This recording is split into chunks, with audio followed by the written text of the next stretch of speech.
Monsieur de la Brière, vous nous avez parlé du traitement métabolique, mais que pensez-vous du régime cétogène dont on entend beaucoup parler? Alors, le régime cétogène, c'est quelque chose de très important. Ça découle des travaux de Otto Warburg qui avait constaté que les cellules cancéreuses ne se nourrissent que de glucose, c'est-à-dire de sucre. Donc si vous supprimez le sucre, elles n'ont plus rien à manger. Et comme elles n'ont plus rien à manger, elles vont s'affaiblir, elles vont même mourir pour un certain nombre d'entre elles. Alors le glucose, ce sont tous les sucres, les sucres rapides, les sucres lents. Donc les pommes de terre, le riz, les flageolets, les pâtes, bon, le pain en particulier. Alors, c'est évidemment, si vous faites un régime qui supprime tous les glucoses, il faut vous nourrir de quelque chose. Et le régime cétogène remplace ces glucoses, en particulier par des corps gras, des oméga 3. Vous avez des livres qui vous donnent des explications très détaillées et très scientifiques sur le régime cétogène. Mais l'intérêt du régime cétogène, outre le fait que ça va, je vais dire, donner des problèmes aux cellules cancéreuses, c'est lorsque vous faites un traitement, qu'il soit allopathique ou un traitement alternatif, de toute façon, le traitement aura plus d'effet si vous attaquez des cellules qui sont faibles.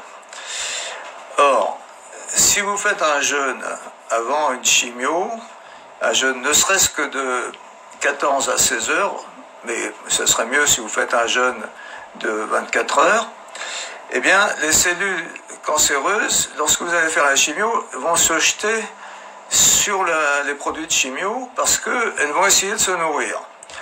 Et en se gavant de chimio, de produits qui sont destinés à les tuer, eh bien, elles vont en absorber beaucoup plus que dans les traitements, je veux dire, la façon de faire les chimios classiques, puisqu'elles sont affamées.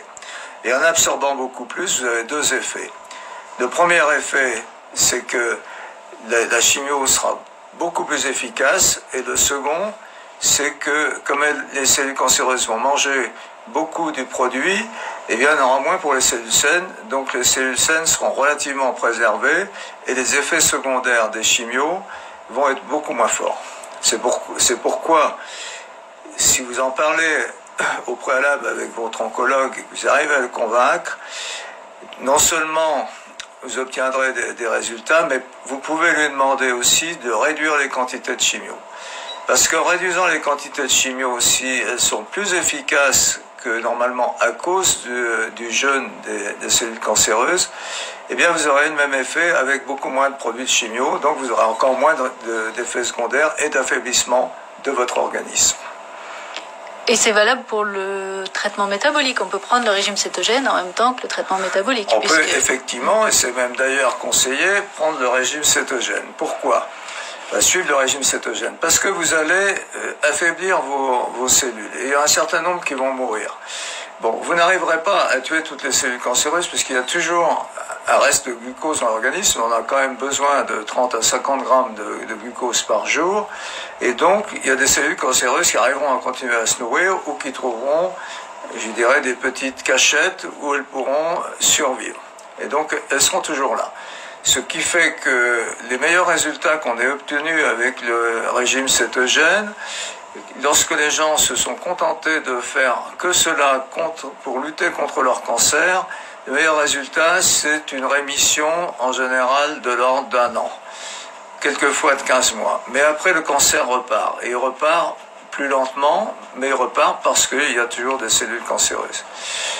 Donc il faut absolument associer le régime cétogène à un autre traitement. Et le traitement métabolique, lui, est destiné à réparer les cellules cancéreuses. Donc d'un côté, vous réduisez le nombre de cellules cancéreuses, vous les affaiblissez pour celles qui restent, et en même temps, vous réparez les mitochondries de celles qui restent. Et donc vous accentuez les effets du traitement métabolique. Et on parle aussi du bicarbonate de soude, je crois.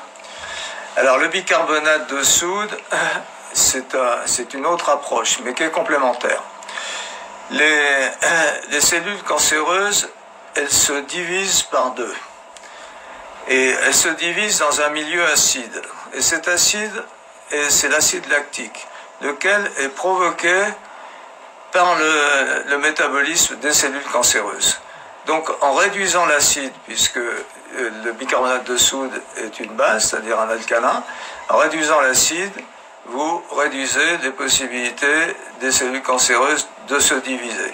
C'est ça, je dirais, le principe de base, un peu simpliste. Il y a d'autres aspects aussi importants qui vont relever de l'équilibre acido-basique de l'organisme, mais c'est assez compliqué puisque selon les tissus ou les liquides, vous n'avez pas le même pH dans les acides, enfin dans les liquides que dans les tissus, et même dans les tissus, vous n'avez pas le même pH d'un tissu à l'autre. Donc ça, c'est toute une, je dirais pas une arithmétique, parce que c'est un système électrique d'échange de particules électriques qui vont transmettre des informations aux cellules, et ça c'est très compliqué d'abord à comprendre et ensuite à gérer. D'accord, mais si je résume, donc le bicarbonate de soude et le régime cétogène freinent les choses et le traitement métabolique guérit. Voilà.